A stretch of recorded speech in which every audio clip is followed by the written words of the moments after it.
A half truth is even more dangerous than a full lie. ഒരു അർദ്ധസത്യം മുഴുക്കള്ളത്തേക്കാൾ വളരെ അപകടകരമാണ് എന്നൊരു ചൊല്ലുണ്ട്. കള്ളങ്ങൾ കണ്ടുപിടിക്കാൻ പെട്ടെന്ന് കഴിഞ്ഞെന്ന് വരും. ഇന്നല്ലെങ്കിൽ നാളെ കള്ളങ്ങൾ തെളിയിക്കപ്പെടും. എന്നാൽ പകുതി സത്യം പലരെയും വളരെ കാലം തെറ്റിദ്ധരിപ്പിക്കും. 3 കൂട്ടം ആൾക്കാരെ നാം സമൂഹത്തിൽ കാണുന്നു.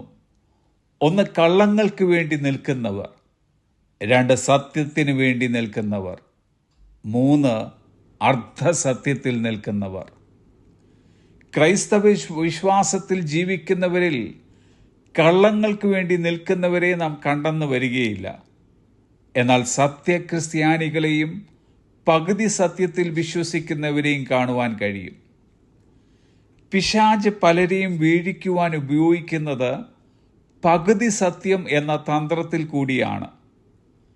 യേശു കർത്താവിനെ പിശാച് പരീക്ഷിച്ചതും പകുതി സത്യം പറഞ്ഞുകൊണ്ടായിരുന്നു. എന്നാൽ യേശു കർത്താവ് പകുതി സത്യത്തിന്മേൽ ജയിച്ചത് ദ സ്ക്രിപ്ചർ ഓൾസോ റിട്ടൺ, തിരുവെഴുത്തിൽ ഇങ്ങനെയും കൂടി എഴുതിയിരിക്കുന്നു എന്ന് ഉദ്ധരിച്ചുകൊണ്ടായിരുന്നു. പകുതി സത്യത്തിൻ്റെ വക്താക്കളായ വേറൊരു യേശുവിനെപ്പറ്റിയും മറ്റൊരു സുവിശേഷത്തെപ്പറ്റിയും വേറൊരു ആത്മാവിനെപ്പറ്റിയും പ്രസംഗിക്കുന്നവർ 1-ാം നൂറ്റാണ്ടിൽ ഉണ്ടായിരുന്നുവെങ്കിൽ ഇന്നത് ഏറ്റവും അധികമായി ക്രൈസ്തവ ലോകത്തിലുണ്ട്. ഈ കള്ളനാണയങ്ങളെ തിരിച്ചറിയണമെങ്കിൽ യഥാർത്ഥ സത്യം തിരുവെഴുത്തിൽ കൂടി നാം അറിഞ്ഞിരിക്കണം.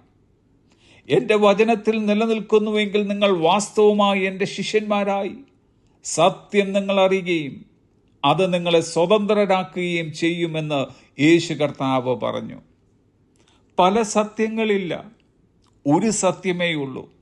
ആ സത്യം പകുതി സത്യമല്ല, പൂർണ്ണമായ സത്യമാണ്. അതാണ് നാം പിന്തുടരേണ്ടിയത്. നാം എല്ലാവരും തിരുവചനം വിശ്വസിക്കുന്നവരാണ്.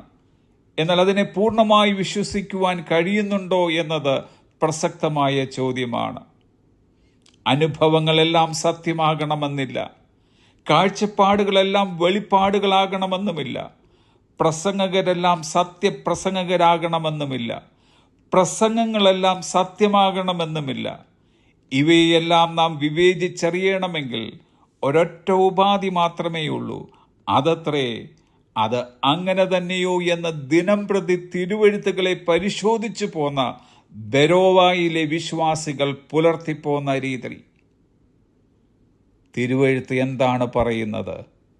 അതായിരിക്കട്ടെ സകലത്തിൻ്റെയും മാനദണ്ഡം. Have A blessed day.